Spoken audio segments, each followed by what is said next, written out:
Well, welcome to our third or fourth episode of the IT Revcast. I don't know. It's been a week, everybody.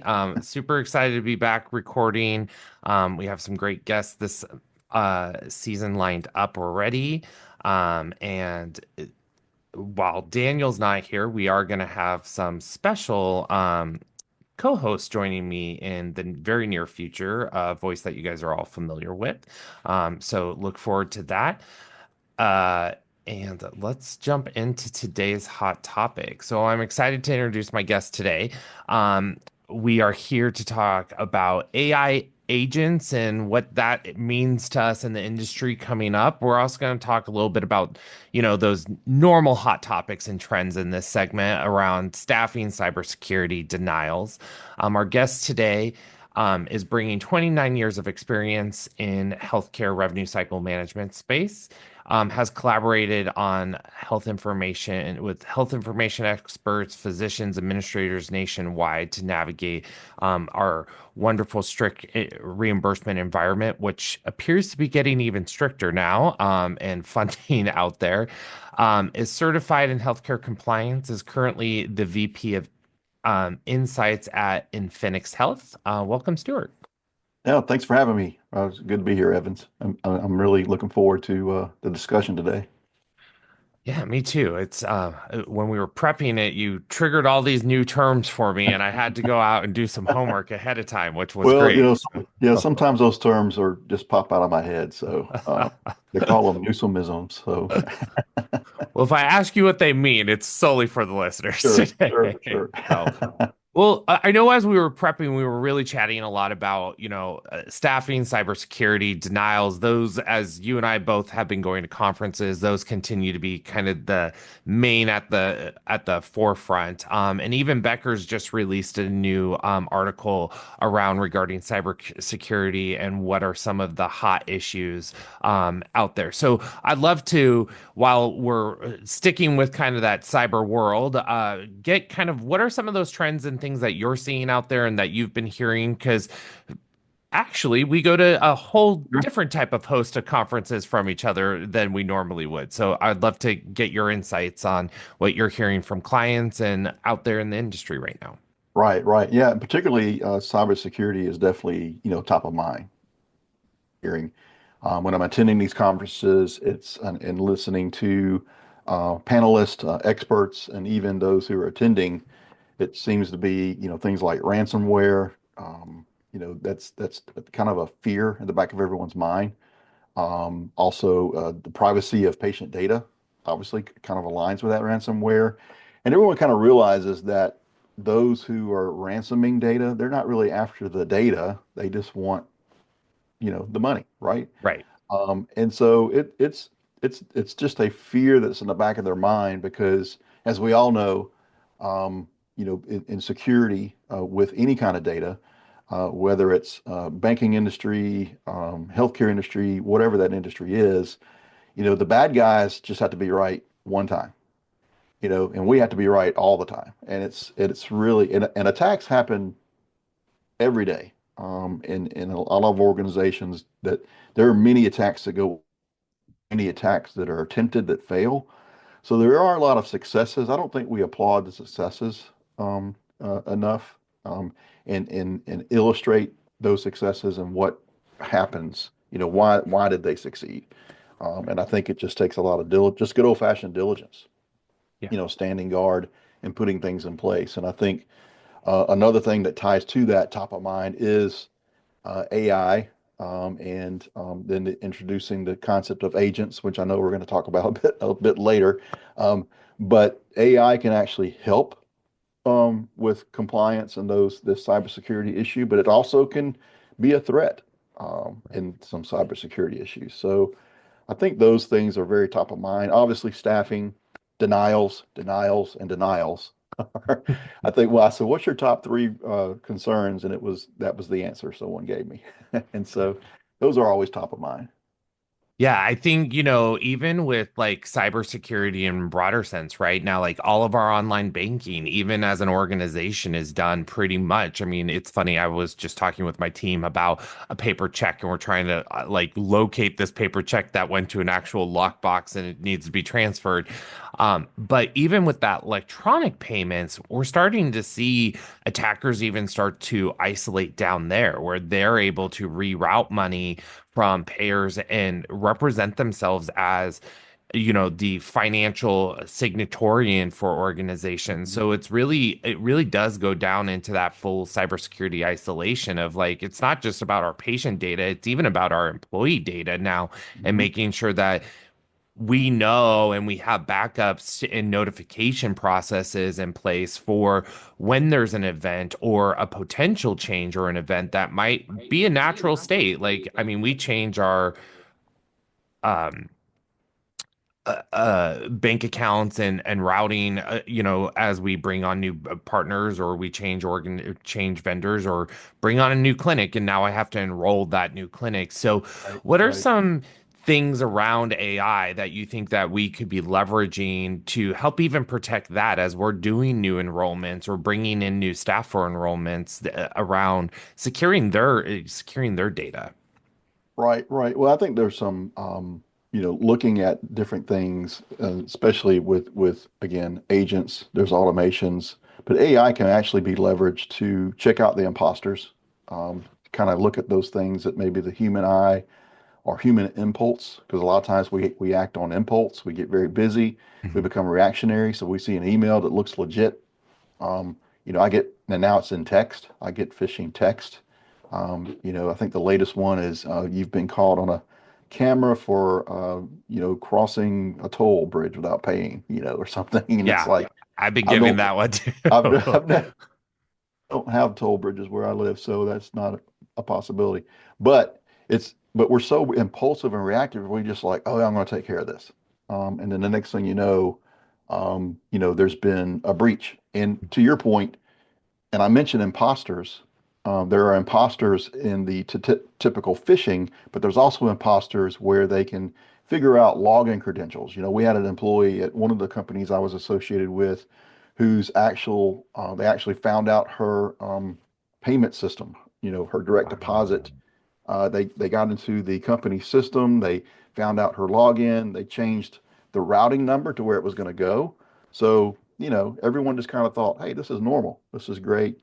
Come to find out she didn't get paid. And then when we looked into it, it was like, oh, that's not my routing number. And someone had changed it. So I think AI can contribute in many ways in kind of constantly filtering that and investigating that and monitoring that because hard for humans to stay on top of it, to stay on top of it all. Kind of to my point earlier, we have to be right all the time. And AI can definitely assist with that. Right. Absolutely. What are some of the trends that you're starting to see around denials and prevention, looking at like likelihood to pay or likelihood to deny, like at that component? I know, a lot of our listeners are Epic-based organizations, and they have a propensity to pay that they're leveraging from different business partners, but they're also looking at likelihood for payment now within Epic itself from an insurance perspective.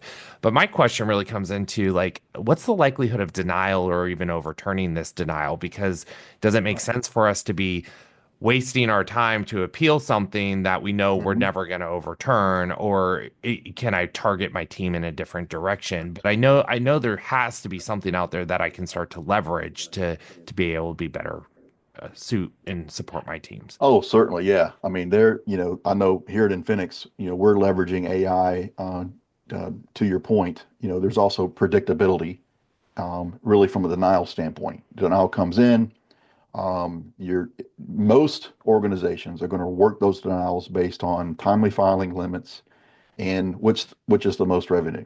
They go after the top dollars. But sometimes that top dollar is not what you're going to recover. So what AI can actually do is predict what that recoverability is. What is the dollar amount you're actually going to receive? And then prioritize. The AI then prioritizes that based on this. This is the list denials that you need to work, or this is the list you need to actually go after for from the appeals process. So where that's helpful, obviously, is it makes more efficient, more productive, and you're actually going to recover revenue rather than go after, say, a bill that's $10,000 versus a bill that's $7,000, where your recoverability may be greater for the 7,000 Hmm. than the 10,000. So we're going to prioritize that based on that AI that's done those analytics. And it takes a lot of effort. It's not just where it's just predicting it based on regulations, but it's also predicting it based on behavior. And it also learns, again, kind of going back to the agent concept where it's actually learning and understanding, which I'll get a little more detail a little later, but it's definitely a premise where it's very important, where it's those little things that if you can just reorganize how someone works the data, then you can save a lot of time and effort.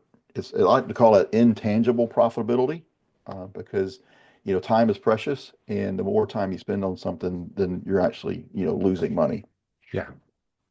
So with that, are you seeing organizations now applying, like to your point of like learning and predicting, like, okay, based off of trends, based off of formats of how the payer's processing it, is anybody taking that the next step further and then running that against like having the AI also learn their contract component? Because there's a lot of times we get denials because it goes through the initial scrubber, but our contracts carve out like saying no, you will pay for these certain services separately, even though your Sure. policy might not state that. Our contract does, which supersedes your policy. So uh, are you seeing people leveraging AI to help with that component as well? Mhm. Because I think that's where I struggle as a leader, right? Is I have 13 individuals all writing clinical appeals, trying to go after it, but I have to have those 13 individuals also know all 50 contracts insides and outs to be able to quote it. And there's just no way for them to know that. And when a Right. new contract drops, like for them to be able to,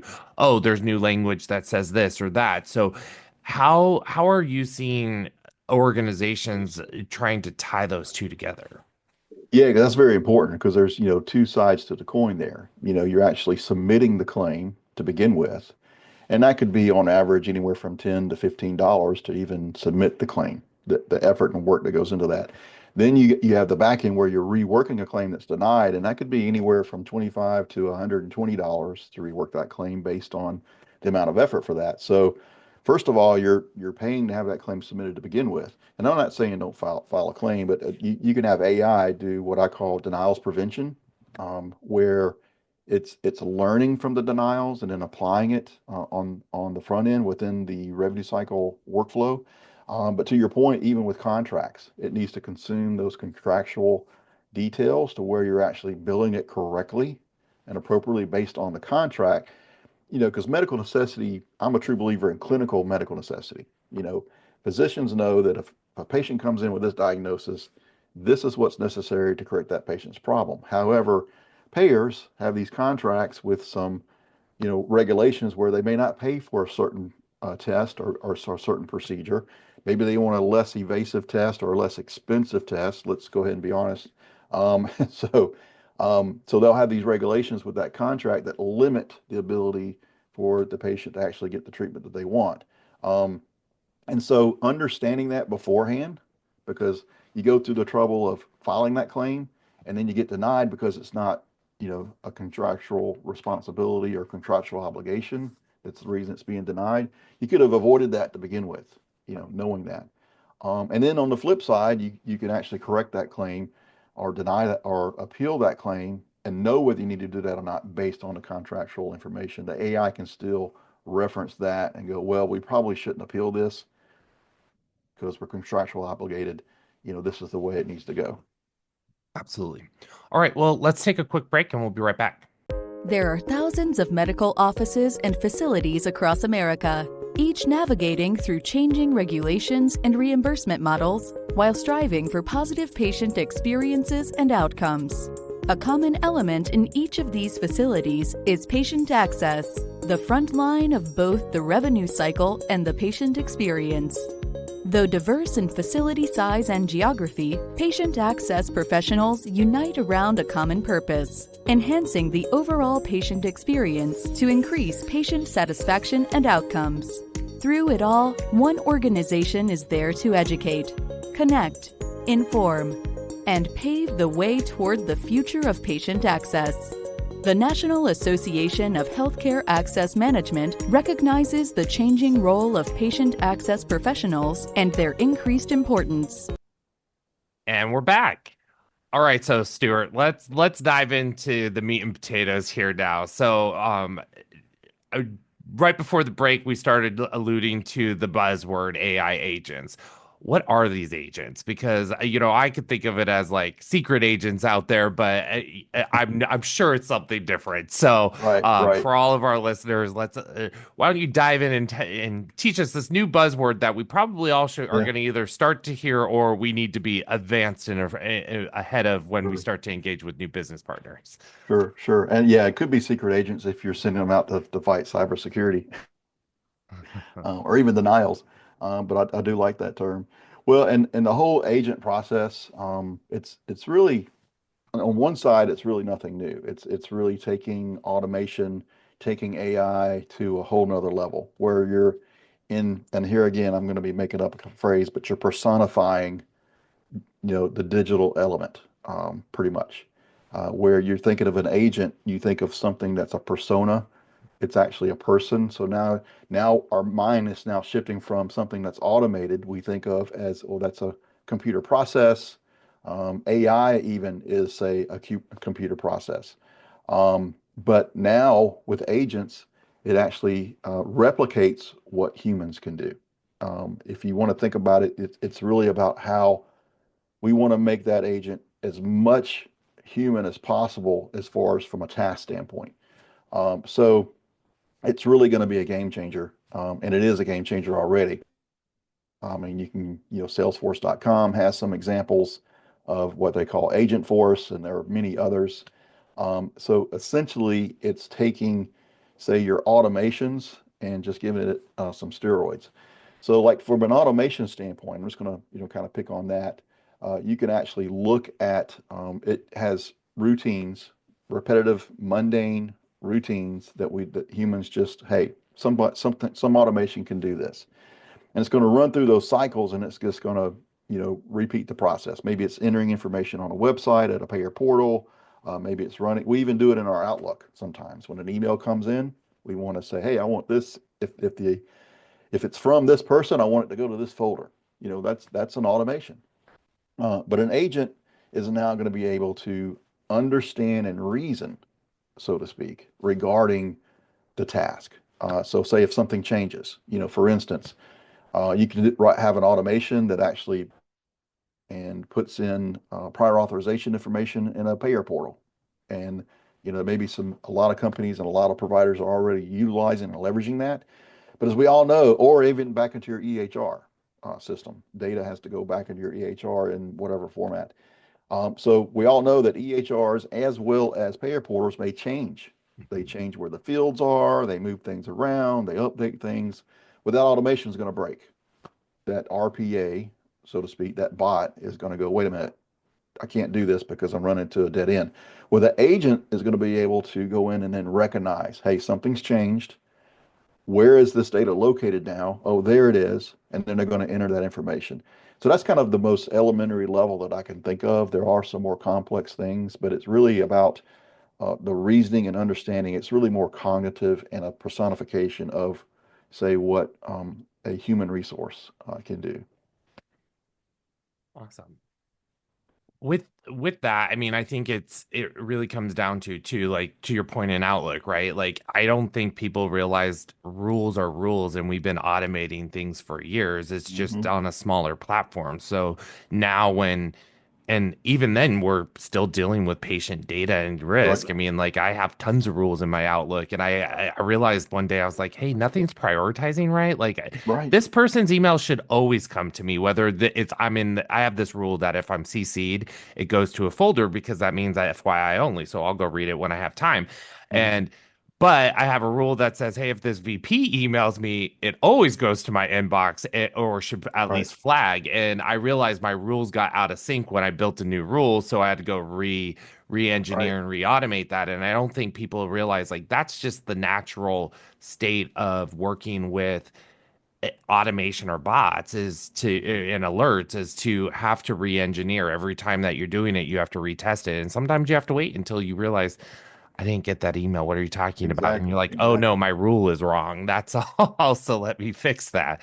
Um, And even what the agent and using your scenario, what an agent would do would come in and just acting on your behalf, prioritize everything. It would just go ahead and filter everything out. It's more than just that automation. It's actually going to go, hey, here's an email. It needs to go here. It's almost like your personal administrative assistant that's going to read your emails for you, get rid of the ones that are irrelevant, you know, the junk, everything. yep. Well, so it will manage it more effectively, just as an example. Yeah, I've noticed that. Like I was looking at what are these virtual assistants, and a lot of them are just that. It's like a bot agent that's helping scrub your email, and then yes, when a phone call rings, it does go to a human. Like it can go to a human to help process something, but still, Right. a lot of it is AI driven, still even through Hmm. call systems and platforms. So it's interesting how the world is just becoming more of this AI based, Right. and you don't even know it because like I was just looking into it. I was like, wait, these aren't real people. I get a call and say, do X, Y, and Z for me. I send them an email and then and then the bot knows what to do. Wow. Right. So what does it entail for an organization? Like it really like for me, like I've been evaluating business partners for a while now and really looking at like an extended business office model or even bringing in somebody to help with just like some routine work. What does that look like when you're partnering with a business partner for maintaining these and building these out? Is it Hmm. something that usually you're seeing more organizations lend on business partners, or are you seeing actual organizations build their own? Because I hate to say it, like uh, Hmm. Olive brought people to their knees when they went out of business. And I Hmm. think, from a revenue cycle perspective, we all know we have to implement RPA bots, anything that we can to automate because it's harder to find staff and it's also harder to maintain the volume and the sheer amount of denials that we're getting. And as healthcare organizations, we were focused in on COVID and the pandemic period versus focusing in on where health plans actually had the opportunity to put in automation and put in bots and put in these platforms. So where are you seeing organizations really lend? Are they driving things for themselves to build out, or are you seeing Hmm. them start to rely more on business partners in this space? Yeah, I think the trend is relying more on business partners. I think that there was a short period, and when I say short, probably 18 months or so, where organizations were building their own, probably due to, situations like Olive, but also that, hey, we got an IT department. We can build this. And realizing, wow, this is a lot. And you can probably do that on a much elementary level with some automations and likely some other routines because it's basically programming, it's computer programming. However, there is a lot of complexity. As we all know, RCM is very complex. And you're not going to be able to automate everything. And when you have an idea about something, you got to really, think it through. So that's why I think they're now shifting towards business partners to kind of help with this. And I can say that business partners have been cropping up everywhere, with what had happened to Olive, now there's like in their place. I mean, they're everywhere. I mean, we go to HFMA or you go to MGMA, there's booths everywhere with AI and all and automation, and all plastered on all the marketing material. So with that said, I think that vetting them out is very important and it's going to be very labor intensive. I mean, there's so many choices, who do you choose? What are the guidelines you need to go? So my advice really is more, first of all, look at the company itself and see if they can have any empathy for what you're going through. And what I mean by that, do they have the experience in what you're going through? So you may have a company that's an IT company, they can build automation, but they may not understand the prior authorization process, Hmm. or they may not understand the appeals process or the denials process. They may understand it at a high level. They may have understood it from, maybe a TED talk, so to speak. But do they really have they lived it? And so it's really good to have a vendor that really empathizes with what you're going through, and they understand. And sometimes they may come in and go, "Hey, this is the best way to do it." They've already skinned their knees, bloodied their nose, so to speak. Because I was speaking to one healthcare administrator who was basically telling me that they had put in this automation in place, and it was going to be the greatest thing. The work order was going to be just a couple of weeks. 18 months later, they ended up pulling it out because it just wasn't working. And it's because they went with a vendor that just wasn't experienced. It's like, oh, we can teach them how to do this. And that's just kind of the school of hard knocks that most people can avoid if they go with someone who understands the processes, understands, what's going on within what they're trying to solve. Part two of that is, are they experienced in IT? Do they know what they're doing when they're building these models? Because you have machine learning models, you have large language models, you have automations, you have now Gen AI, cognitive AI that's coming on board, and now agents have entered the fold. So what experience do they have in that? What is their track record in that? And then there's how is this all going to be with privacy and security? So they're really it's kind of a three-legged stool that you need to sit on when you're actually looking at these business partners. What are some of the agents that you're starting to see actually surface or be implemented, whether it's Infinix doing it or you in your conversations with other organizations? Yeah, so I know that here at Infinix, we're actually building agents. We have built some agents. One in particular that we've done is a document capture agent. Now, document capture has been around for a long time, um, and particularly with the problem of, say, in processing orders, and that order comes in, say, via fax. And I know, gosh, here it is, 2025, and we're still talking about faxes. It's Um, funny, right? right? It is. So it's like you're marrying up this old technology from the 80s or 70s even to now what adaptable. I'm talking about like services like eFax, which it's more a digital fax and not an actual fax, but it's still funny to talk about. But with this new technology of an agent. And so what we've done is we're creating an agent that can actually understand the document. If it's handwritten, if it's typed, if it's a different form, if it's an order, if it's a driver's license, if it's an insurance card, if it's a medical record, whatever it is, this agent will recognize just like a human. Remember, because what used to happen was, and what still happens to this day, it's a manual process where someone has to receive that information. They have to then discern what type of document is this, and then they have to then queue it up in various where it needs to go. And then that person then has to complete that information and put it into an EHR or into a risk system if you're an imaging center.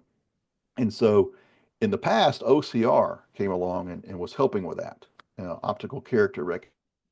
And it did a fairly good job, but it was very lacking. And so that's why the agents are coming along and now understanding, okay, here's the type of, it does all that work. It's all automated. And you can set it up where when a fax comes in, it understands the type of document it is. It actually extracts all the data that it needs, and then it automatically imports that information into the EHR or the risk system. And so basically, it's going to be taken care of, and all that manual effort that went to go into that is eliminated. There are some exceptions. It's not going to handle everything perfectly. I think 90% is optimal, but you still have some human oversight Right. where if there's missing data or missing information, it can then go to a queue and alert the human, hey, this is missing a phone number. There again, it's still saving time because all that person has to do is go in and enter the phone number and then press submit, and it still gets automated into the EHR risk. So that very high level example of what an agent can actually do just in the doc capture component. But we're creating agents, and I'm sure others are too, but at least in the healthcare space, for to help with prior authorizations, whether it's determination, initiation, and follow-up. We're also doing some agents around prescriptions and medication, drugs, and things of that nature. So the sky's the limit. We'll probably have agents on how to work denials and working denials, preventing denials in the first place. So the sky's the limit, and we have some things under the hood that hopefully will help the healthcare space. Very cool. So what you alluded to, ORCs and what, for our listeners, can you we have a mixed bag. So we have, more tenured like ourselves, and we have some newer, younger people in the industry. What are the differences between that and even like RPA? Like, what's the difference Mhm. between all three, so that we kind of foundationally, as we start to have conversations with business partners or even internally, we know what elements are to start to ask or trigger. You're a Sure, wealth of sure. knowledge here, so I'm going to tap into. Oh, yeah, absolutely. And I could go on for days, so I'll try and keep it as brief as possible. But yeah, because to your point, there's automation and OCR, and these were great at their time because I was having this conversation with someone the other day. At the time OCR came out, or at the time this automation stuff came out, we were like, "Oh man, this is great. We have arrived. This is really cool. It's going to really be effective." But now you go 10, 20 years later, and you're like, wow, we need something that's more effective. So it just keeps getting better and better and better. Because I know 6 months ago, we couldn't even have this conversation, basically what we're having about agents and the advancements in Gen AI in particular. Who knows what's going to happen 6 months from now? So just in a matter of 6 months, we've seen vast advancements in Gen AI that can help improve, building these agents. Now, to your question, OCR, I like to coin it as was great at reading text. Didn't get it right all the time. I spoke with another person the other day that said, we were just better off entering the data manually ourselves because OCR sometimes got it wrong. Yeah. It's sometimes, you had to go in and correct. It didn't quite spell things correctly. So there was more work. Sometimes OCR created more work, but there were times where it was very effective, but it would only read the text, but it didn't really understand the context. And that's where the main difference between OCR and agents is agents can actually understand the context. So for instance, back to the document capture example, an OCR would has to be structured data, and it has to be programmed to understand this is a form and you could only send that form in and that OCR will recognize it. If you faxed in a totally different form or even a junk mail, someone's faxing you a menu, or a coupon for say some tires or something, which happens, then it just breaks down. It's like, I don't know what to do with this. So then someone has to come in and manually process that. Now with the agents, it can actually understand the context because when it sees a different form, it knows it needs basic information, patient information, clinical information, insurance information, and maybe obviously the referring provider information. Mhm. So all that information is required. It understands I need this information. So it doesn't break down. It actually then looks for, well, where is this information? This is a different form. This is a handwritten form. It's able to understand that handwritten documents. It's able to then discern, okay, wait a minute, I've taken this as far as I can. I'm going to kick this to a human to look at this element. But say a patient name. That patient name is going to be on a different form somewhere. Whereas the OCR would probably break down and go, wait, I have no idea where this is. The agent's actually going to recognize, oh, here's the patient name, and then proceed. So that's just kind of the simplest example I can think of for OCR. But the same goes for automation. I think I gave an example earlier of how when certain portals and fields get updated in EHRs, the bot's going to break, and bots do break.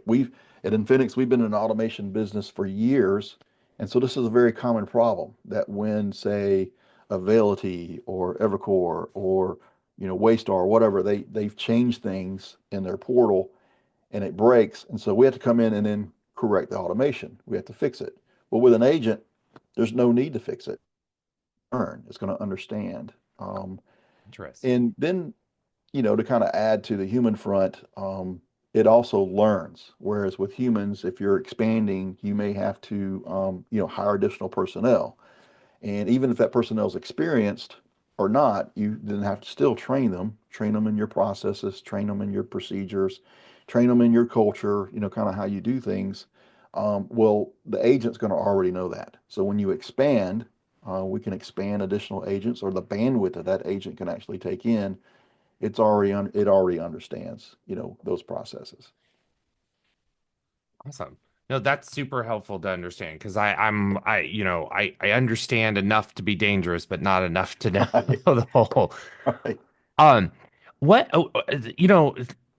looking back now, so as the agents are learning and I people's fear in general is this like, okay, as we bring in automation, what does that mean for my role and what does that mean for Mhm. me in the industry? What is the human role in a digital with digital delegation in a new digital world that we're moving into? hmm Right, right. Yeah. And yeah, because that digital delegation does scare people, that term. And it's, where everyone asks that question, what's this, how does this affect me? And I think one of the things that I've heard others say, and we certainly say it here, that AI, um, now agents are not going to replace humans. It's going to augment the humans. I mean, for years we've been having, these automation processes in place, and it's where you can have rules. You mentioned a claim scrubber earlier. Mhm. You scrubbing the claim. Um, those processes really helped humans pinpoint what they needed to work on before it went out. It was working by exception. So instead of looking at all the claims or looking at all the charges, for instance, that came in, you didn't, because typically the manual process, it's like saying information that comes from an EHR, it goes in the PM system. You have a coder, they're looking at all the data and coding it all. Well, now you can possibly have and you have, I know for the last 15 years, I know of a company that does this, but they can actually bring in data from the EHR and it goes through this filter and you can automate certain parts and components where it needs attention or not. And if it's clean, it goes straight through. And they Got it. found that about 33% of the time, the providers got it right. So it doesn't need anybody's attention. So that's 33% of the charges that a coder doesn't have to touch. So that means that they can work on other, and their productivity increases. So it's really more of not only augmenting them, but actually helping with their productivity. Now, is another, I'm starting to look into this to see how the effects are, but how do humans work with these agents? Because now we're talking about agents, we're talking about something that can replicate exactly what they can do. Right. Um, so that's going to bring in a bigger fear. So now it's just a matter of looking into that human behavior. How do they adjust? How that, because you can work next to a coworker and you have like a relationship with them. And I'm not saying you have a relationship with the agent, but yeah, now you have to be compatible and work with this agent. So what effects is that going to have on the psyche? What effects is that going to have on morale? These are all factors that you really need to consider. And then the last part is compliance.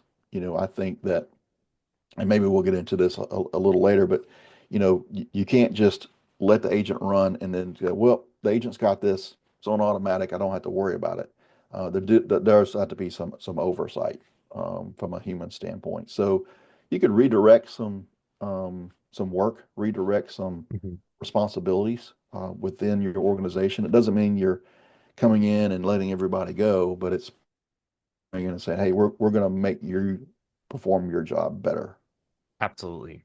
Well, speaking of compliance and ethics, that's kind of where we were headed next anyway. Oh, okay. So, I mean, it's the joy of being the revenue integrity one in my, and it always like I live and breathe it every day, even though I'm not over it all the time. It's kind of always there in the background. What are, we've talked on previous podcasts about ethics around AI and even around cybersecurity and those components. But what are some of the things now with the introduction of agents that we really need to be even more focused in on because, I mean, from my standpoint, when I'm working with a business partner, if they say they have RPA, great. But all of a sudden, that RPA they've now converted into an agent, and I'm not always known Mm. that it's now this new component because they have a login. So they just tied their agent to that. So, what are some of those ethical things and compliance elements that, as a business partner, we need to look and be asking when we're having our monthly, quarterly check-ins, and even when we're evaluating the platforms. Yeah, and there are some risk in using AI, and we know these risks are real because the School of Hard Knocks has taught us this um, from past experience. And I'm, going back, several years. I mean, I can recall when EHRs first came on the scene. Yep, that's how old I am. So, and everyone was still paper charts and trying to get, and then we had the meaningful use and trying to get in the incentives and the revenue to incentivize providers to come on with EHRs. But I remember when the EHRs first came out, there was a little nuance that wasn't caught for a while that most EHRs had, where they would have like a default diagnosis that was part of a template. And then when a patient came in, the provider would use that template and that diagnosis was attached to that particular provider, to that particular patient. Or it was a previous diagnosis. Tactic was, hey, we're doing this to save the physician time. And it would bring on the previous diagnosis from the previous patient. Well, that's a huge problem. I mean, everybody would understand, well, how can anybody be so stupid, for lack of a better word, but to actually do that? But we're talking, this was just like, hey, we're going to save time. So in the effort to save time, they actually were creating some compliance issues by actually putting diagnosis codes that were not affiliated with a patient on a patient's chart, which guess what? That's going to the insurance. And the insurance now has a record of the patient having that diagnosis when they didn't at all.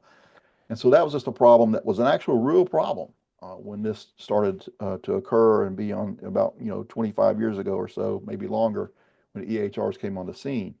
Well, there are similar risks with AI.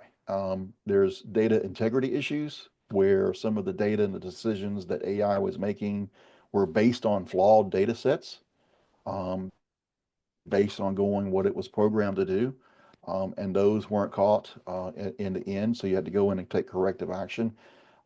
There's also was a lack of transparency. Some vendors and even payers do this as well, but they've they're ceased doing this for the same reason that they trying to call providers, feet to the fire on this. But you'd have black box AI, Mhm. and some vendors say, "Hey, this is proprietary. We don't want our secret sauce to get out. So we're going to perform the AI, but we're not going to tell everybody how we did it."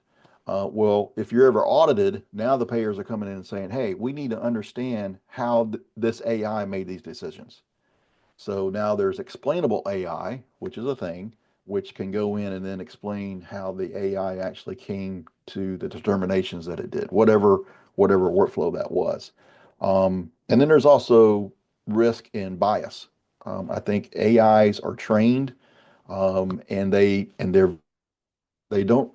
I think the next level for AI is probably emotion, right? Because they can reason, Right. and they can also have cognitive skills, but still, as humans, they're not able to have that emotion or that empathy. And so I think with bias, that's one of the things that it's just going to go, this is what I see, this is the information, these are the trends I see, which can actually lead to those biases going towards certain ethnicity or gender. And so we've even seen cases of that with risk.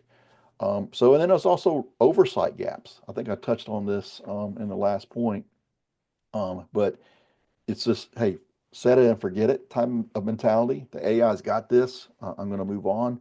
But you need to monitor that agent. So this is an agent. This is doing work just like a human's doing. So whatever productivity reports you're performing for your human agents, as I'm going to coin them, your personnel, whatever stats and analytics you're looking at for your agents as well. And you need to monitor not only the security risk, but also what their productivity is doing. Because then you can then catch those trends ahead of time because yeah, they probably will make some mistakes. Again, some of those mistakes may be based on judgment calls from the data that they have from learning. So the other side of that coin is, HIPAA. A lot of vendors are coming in, and people have asked me this question, well, how do we make sure that these AI agents are going to comply? Well, you follow the same criteria and protocol that you do with any other vendor. So these security questions that you have, the assessments that you do, you have to also perform them on the agents as well. Everybody in healthcare goes through some type of high trust or other association tests through.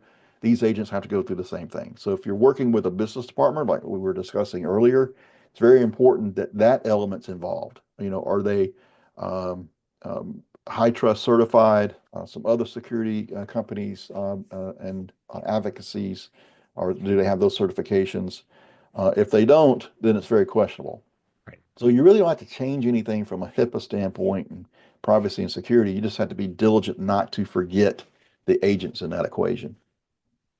I think to your point too, with high trust, it's making sure also as a revenue cycle leader, while we rely on our IS teams and everybody to do those due diligence, when your contracts are coming up, is also put a flag because your contract might be 3 year, but their high trust review might be an annual or an Hmm. every other year review, is making sure that those business partners are resending you their high trust certifications as well. And Hmm. as they're deploying new agents and things in your platform, you want to make sure that that's part of your conversations with them at least annually, is where are they at with that process and did they get it pushed through? Because I know that especially with cybersecurity and everything else now, it's even more, more of a on a platform of us having, especially if you're in a smaller organization, you might not have that large of an IT department that focuses on that. So just putting it as a reminder as part of your Right, checklist is good. right, right.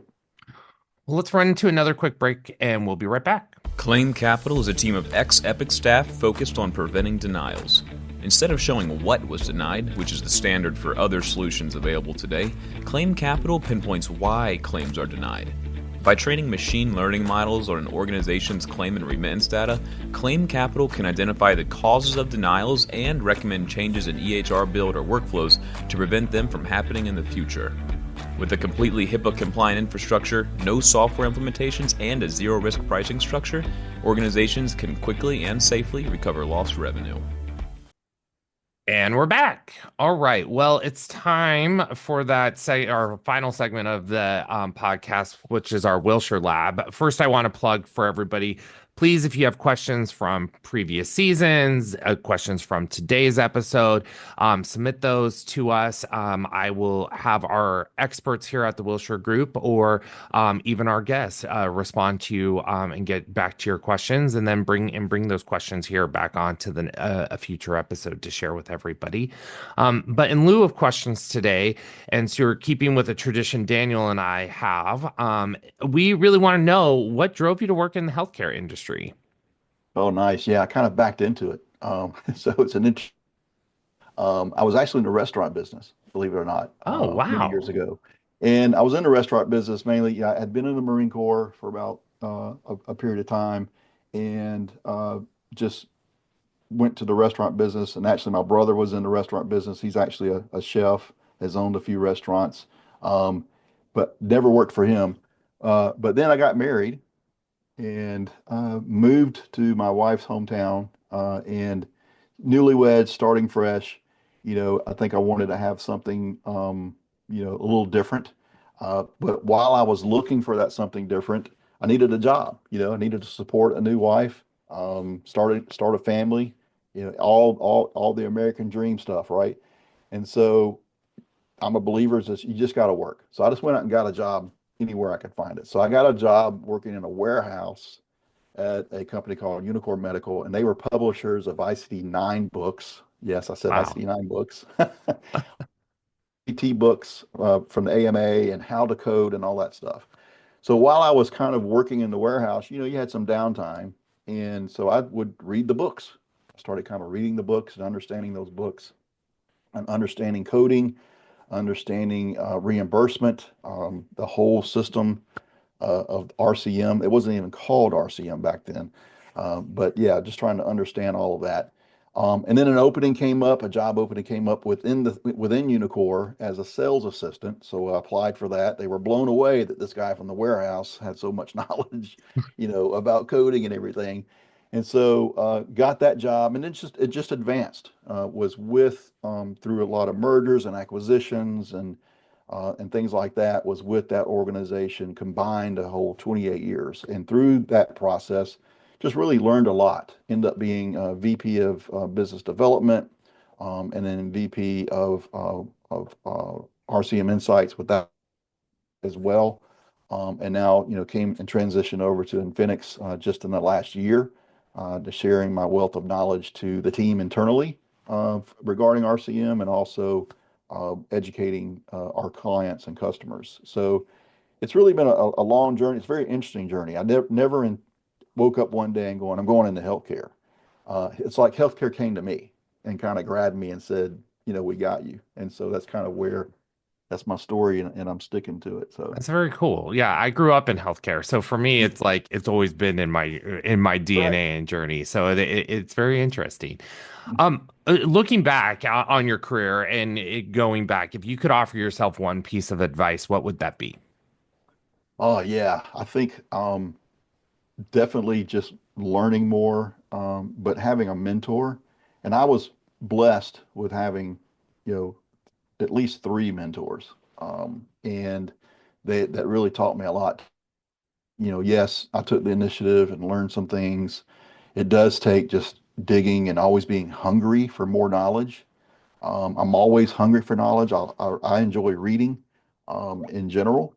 So it's always handy for me to kind of go out there and find that knowledge, but also have someone, a mentor, to guide you and be willing to take risk on you. And you need to be, I think I probably should have taken more risk, throughout. So I guess my piece of advice was just find someone who can mentor you, and also be willing to step out of your comfort zone, whenever it be. Because believe it or not, I'm an introvert. People, when I say that, people are like, "There's no way you're an introvert."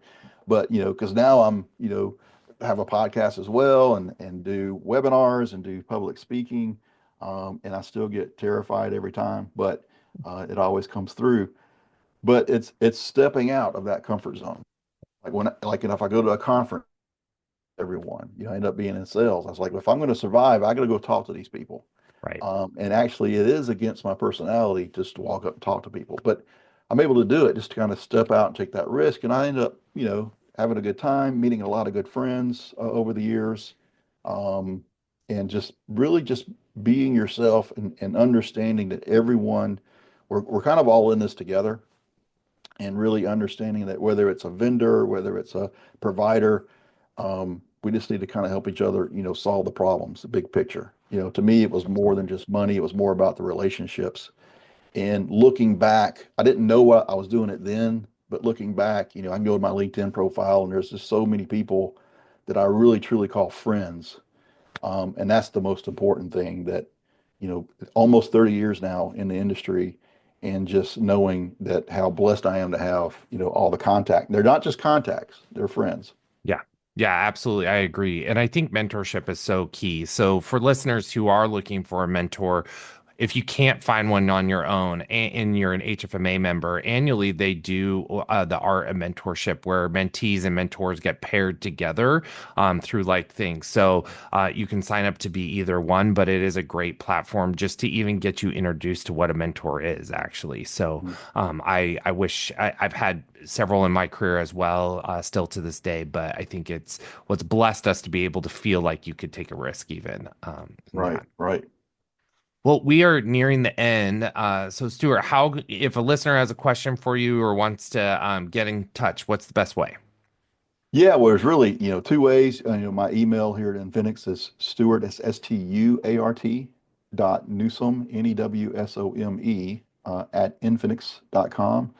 And then also my Gmail, I can send that out there. It's Newsome Stewart, same spelling, obviously, but Newsome Stewart at gmail.com.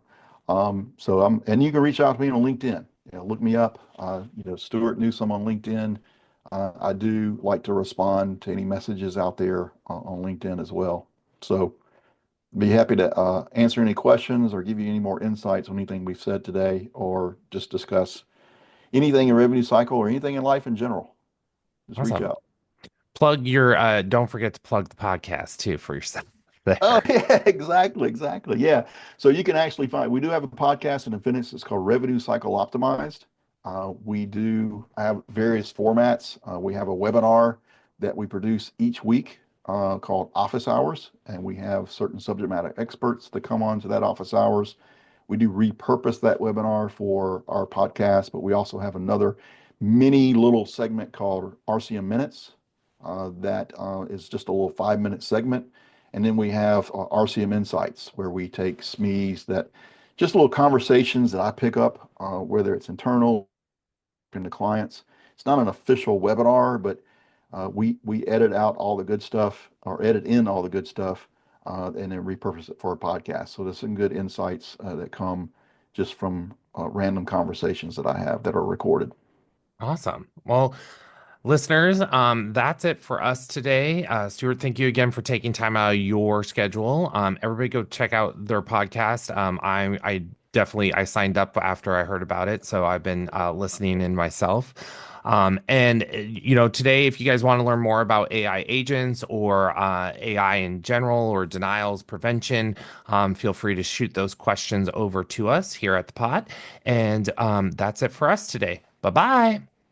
If you liked today's episode, continue to join Wilshire Wednesdays. You can follow us on LinkedIn or Twitter at Evan_Wilshire. Daniel can be followed at Daniel_TWG. Wilshire Group at TWG Health. On Facebook at the Wilshire Group, or on Instagram at Wilshire IT Revcast. Remember, if you prefer to watch, come check us out at the Wilshire IT Revcast YouTube channel. If you have an inquiry, want to share your thoughts, or get additional information on today's episode, email us at WilshirePodcast@thewilshiregroup.net. The best way to support this podcast is to review, rate, and subscribe. See you next time. Bye-bye. The Wilshire IT Revcast is hosted, produced, and engineered by Evan Martin and Daniel Bianchini. It is executive produced by Gretchen Case, Hank Smither, and Spencer Thielman. The Wilshire Group. Experience you can trust, results you can count on.